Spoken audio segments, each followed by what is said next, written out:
Oh no, did you know it's divorce season? Researchers have found you're more likely to file for divorce in January. They say family holidays may influence when people file, and that many people may wait until after big celebrations like Christmas. Here with us to explain it is family attorney Amy Goldstein. Thanks so much for joining us. Good morning. So we make resolutions and we're all happy about our new lives in the new year, but for some people it's not a fun time of year. Well, people don't like to file for a divorce during the holidays. So basically from Thanksgiving through New Year's, people like to hold off on starting the divorce because they want to try to keep the holidays a happy time for their family. So a lot of times people will come in and talk to the attorney before the holidays start, but they'll wait until after the holidays are over before they really start the process going. And I think that's amazing that they can sort of be that mature to say, hey, we're going to come in, discuss this, wait it out, enjoy the holidays, I say with air quotes, and then we'll come back. Right. How do they do that? What's their reasoning for that pause right there? Is it usually kids? Well, it's usually children that they don't want to, kids will always remember when the divorce started because there's a lot of intensity and there's a lot of tension when the divorce starts. So they will remember for holidays going forward, that will always be remembered as the time that the divorce started. So they don't want that to be part of the Christmas or the Hanukkah or whatever the holiday is. They don't want that to be part of their memory.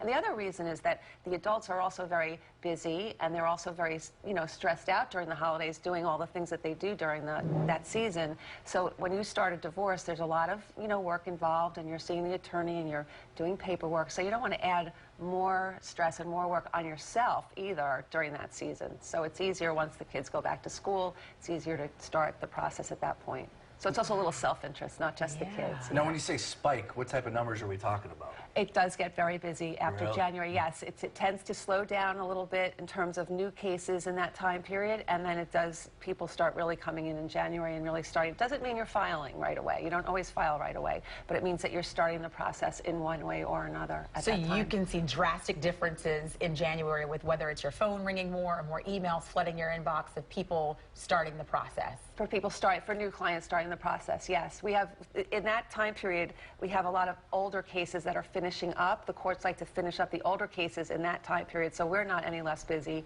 But the new cases starting up tend to start up not in late October or November. They tend to start up. Those cases tend to wait until January. It's very noticeable. We didn't need a study to tell us that. It's very noticeable, yes. You know why that is, right? So you save that money on the roses. That's why it's Valentine's Day. Right. You save the money. What's another time? Is there ever another lull in the year where it sort of slows down or picks back up?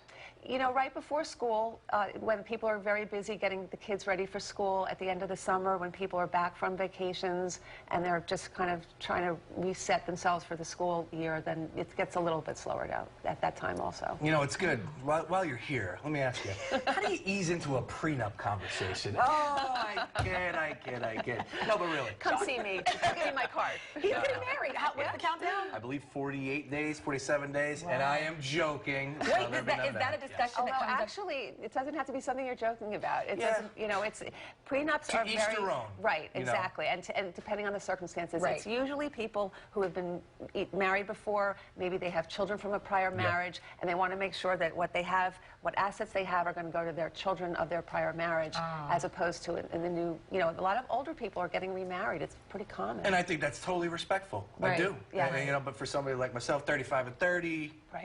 It was a different situation. Yeah, it's a different situation. I get the couch. We got a cat now, too. So is that what we're talking about? Well, it could be very emotional with the cats and the dogs. It's true. You're like little people to us. Yes. Amy Goldstein, thank you so much. Thank you. We'll take a quick break and we'll be right back.